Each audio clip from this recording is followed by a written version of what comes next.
Pemirsa, seluruh wajib pajak pribadi diharuskan untuk memadankan nomor pokok wajib pajak dengan nomor induk kependudukan atau NIK sebelum 30 Juni 2024. Kondisi ini sejalan dengan Peraturan Menteri Keuangan Nomor 112 Tahun 2022. Integrasi NIK dan NPWP ini akan menjadi Single Identity Number.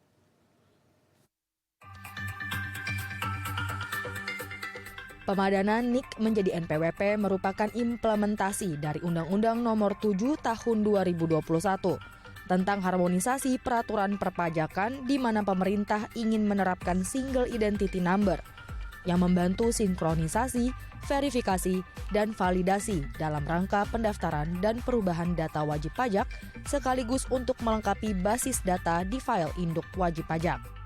Dengan begitu, satu nomor identitas dapat digunakan untuk berbagai keperluan administrasi termasuk perpajakan lewat kebijakan tersebut.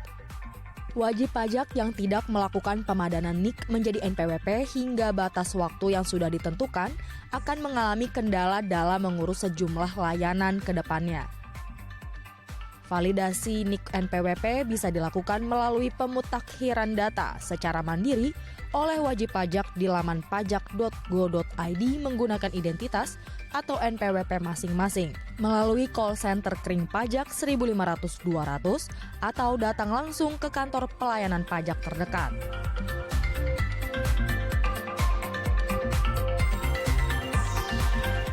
Baik, untuk membahas lebih lanjut kami telah terhubung langsung dengan Pak Farid Bahtiar selaku Kepala Kantor Wilayah Direktorat Jenderal Pajak Jakarta Barat. Kita langsung sapa narasumber kita hari ini. Selamat siang Pak Farid, Assalamualaikum. Apa kabar di sana Pak? Selamat siang, Waalaikumsalam.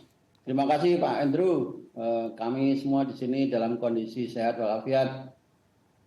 Terima kasih kembali telah berkenan bergabung bersama kami di Halo Indonesia. Kita langsung saja Pak Farid membahas tentang pemadanan antara KTP dan NPWP.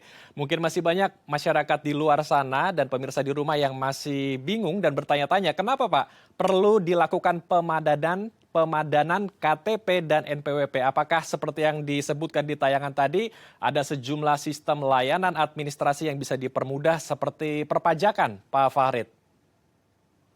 Terima kasih Mas Andrew. Jadi ini merupakan kewajiban untuk melakukan pemadanan KTP atau NIK ya. Dengan NPWP ini merupakan amanah dari Perpres 83 tahun 2021 yang mana ini merupakan satu sarana administrasi untuk mempermudah masyarakat dalam melaksanakan tidak hanya kewajiban perpajakan tapi juga kewajiban-kewajiban yang lain selaku warga negara. Jadi dalam hal pelaksanaan pemadanan NIK dan NPWP tadi ini merupakan satu aspek dari administrasi negara yang dalam hal ini adalah perpajakan. Jadi bukan hanya perpajakan tapi juga aspek administrasi negara yang lain. Oleh karena itu menjadi satu kewajiban bagi masyarakat untuk segera melakukan pemadanan KTP NPWP ini yang mana batas waktunya sampai dengan tanggal 30 Juni tahun 2024. Ini makanya terima kasih dari DAI TV yang sudah memberi kesempatan kepada kami di Kanwil Jakarta Barat, Kanwil DJP Jakarta Barat untuk menyampaikan hal-hal terkait dengan kewajiban masyarakat untuk melakukan pemadanan KTP dan NPWP. Demikian Mas Andrew. Baik, jadi ada sejumlah layanan administrasi yang nanti akan dipermudah ya dengan adanya pemadanan ini. Ini juga apakah menjadi langkah untuk mengoptimalkan lagi sistem tracing atau screening? Jadi bisa kelihatan nih Pak Farid, siapa membeli apa atau siapa melakukan aktivitas apa sehingga tidak ada lagi warga kita yang menyembunyikan hartanya, Pak Farid. Wah, ini satu hal yang menjadi idaman semua administrasi perpajakan di dunia, Mas. Kalau misalnya bisa seperti itu ya. Tapi sementara memang kalau kita dari administrasi perpajakan adalah untuk tata tertib dalam hal data wajib pajak. Karena memang data wajib pajak ini menjadi sangat krusial apalagi akhir-akhir ini muncul isu terkait dengan masalah tax ratio yang mana ini secara simpelnya adalah jumlah orang membayar pajak dalam satu populasi penduduk di satu negara. Artinya makin banyak orang yang terdaftar, makin banyak orang yang kemudian melaksanakan kewajibannya melapor dan membayar pajak, negara ini makin diuntungkan. Jadi kalau ditanya manfaatnya apa? Manfaatnya bagi negara. Jadi kalau manfaatnya bagi negara, tentunya masyarakat pun juga akan memperoleh manfaat dari negara tersebut. Kira-kira seperti itu gambarannya. Jadi kalau bahwa nanti bisa men-tracing, bisa melakukan penelusuran transaksi dan lain-lain, itu bagian dari administrasi perpajakan saja, bukan tujuan utamanya. Itu saja. Baik, tapi ada juga yang khawatir, Pak Farid. Jika warga kita yang sudah memiliki NIK tetapi belum mempunyai penghasilan, katakan mahasiswa ya, atau orang yang masih dalam mencari pekerjaan, apakah dia juga harus wajib lapor pajak dan wajib juga membayar pajak, Pak Farid? Jadi kewajiban perpajakan ini harus memenuhi baik unsur subjektif maupun objektif, Mas. Jadi pelaksanaan pemadanan KTP dan NPWP itu baru pelaksanaan kewajiban subjektif, di mana setiap warga negara yang sudah memenuhi persyaratan dan memiliki NIK, ya, ini merupakan subjek pajak.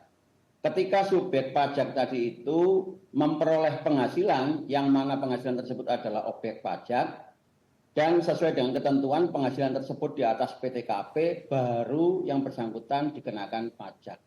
Jadi masyarakat tidak perlu khawatir bahwa begitu nanti dilakukan pemadanan KTP dan NPWP, kemudian orang pajak akan datang untuk menagih pajak. Itu tidak, prosesnya masih sangat panjang dan lama, artinya dalam arti sampai misalnya yang bersangkutan memperoleh penghasilan di atas PTKP. Kalau penghasilannya sudah diperoleh penghasilan pun, kalau masih di bawah PTKP, ya nggak bakal dipotong pajak. Itu kira-kira, Mas. Oke, baik. Ini jadi insight baru ya untuk pemirsa di rumah. Jadi bagi warga yang penghasilannya di bawah PTKP atau penghasilan tidak kena pajak, ini tidak wajib untuk membayar pajak ya. Tetapi jika warga yang sudah melebihi penghasilannya dari PTKP, yaitu 4,5 juta rupiah ke atas, itu baru akan diharuskan wajib untuk lapor pajak dan tentunya wajib juga untuk membayar pajak. Kalau untuk UMKM sendiri, ini bagaimana pemetaannya atau ada kriteria khususkah yang harus dilakukan untuk bisa memadankan antara NIK dan NPWP? Tidak ada, Pak, Mas Andrew. Jadi sama semuanya, hanya bedanya kalau UMKM tadi itu sifatnya perorangan, itu sama ya dengan masyarakat biasa semuanya. Namun karena dia terdaftar sebagai UMKM, dia baru membayar pajak seandainya omsetnya di atas 500 juta, ya, di atas 500 juta dan dengan batasan maksimum 4,5 miliar. Ya. Oke, baik. 4,8, maaf. 4,8 miliar. Nah, itu baru dia dikenakan pajak. Jadi sama kurang lebihnya UMKM tersebut tetap melakukan kewajiban pemadanan KTP dan NPWP. Baik, kami juga masih ingin mendalami lagi sebetulnya seperti apa prosesnya, caranya untuk bisa memadankan ini. Mengingat ada banyak sekali keuntungan ya, banyak sekali layanan administrasi yang dipermudah kalau sudah dipadankan. Seperti apa sebetulnya caranya Pak Farid? Tapi nanti kita akan bahas usai jeda ya Pak. Baik pemirsa, Anda juga jangan kemana-mana karena kami akan kembali sesaat lagi.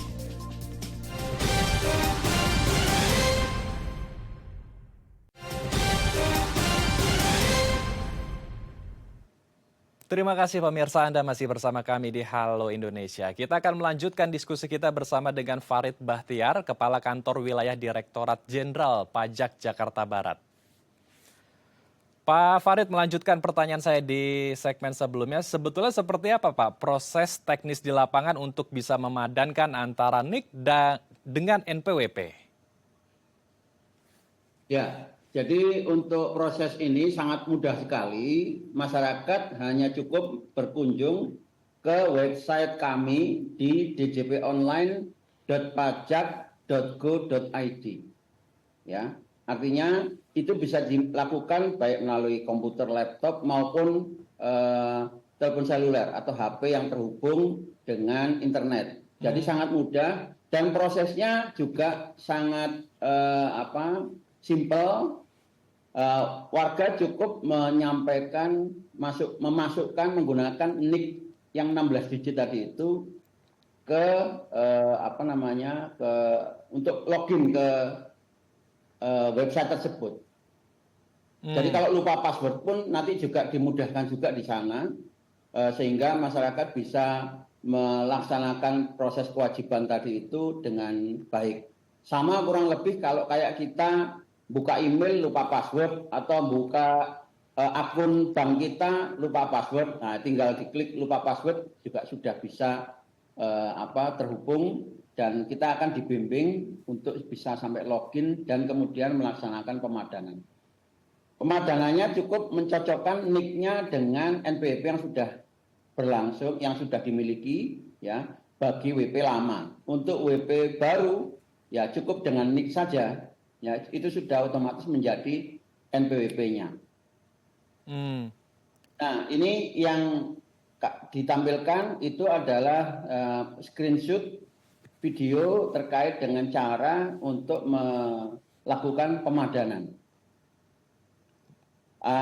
Masyarakat juga bisa mengakses media sosial kita untuk mengetahui cara dan mengakses contoh video di atas, yang ditampilkan tadi itu untuk melakukan akses ke website yang sudah tadi saya sebutkan di djponline.pajak.go.id untuk melakukan pemadanan NIK dan NPWP. Itu kurang lebihnya, Mas Andrew.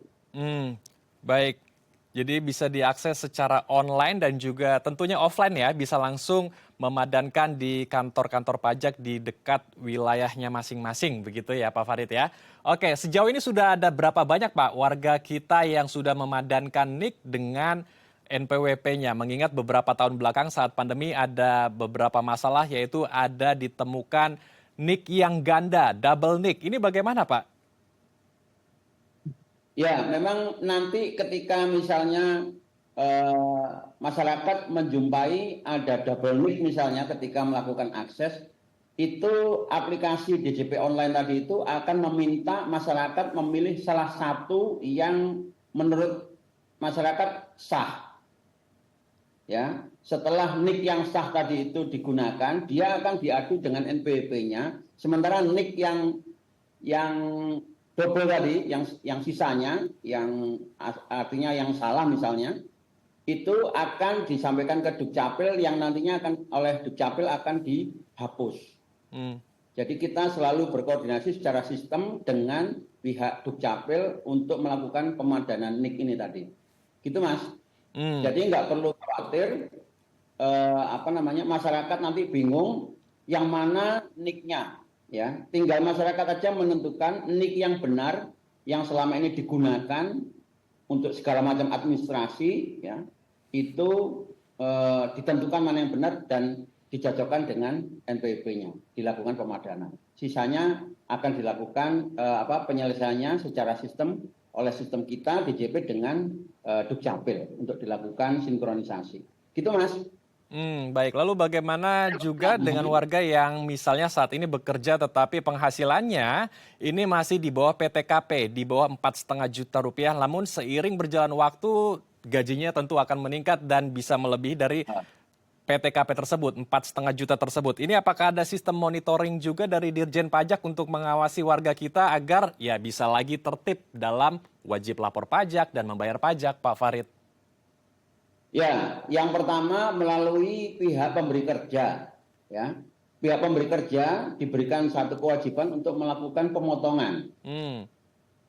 Nah, jadi setiap pemberi kerja ketika melaksanakan kewajiban melakukan pemotongan terhadap para pekerjanya itu sudah akan otomatis. Begitu penghasilannya di atas PTKP, pemberi kerja akan melakukan pemotongan. Itu sudah berjalan sedemikian rupa di sistem kita.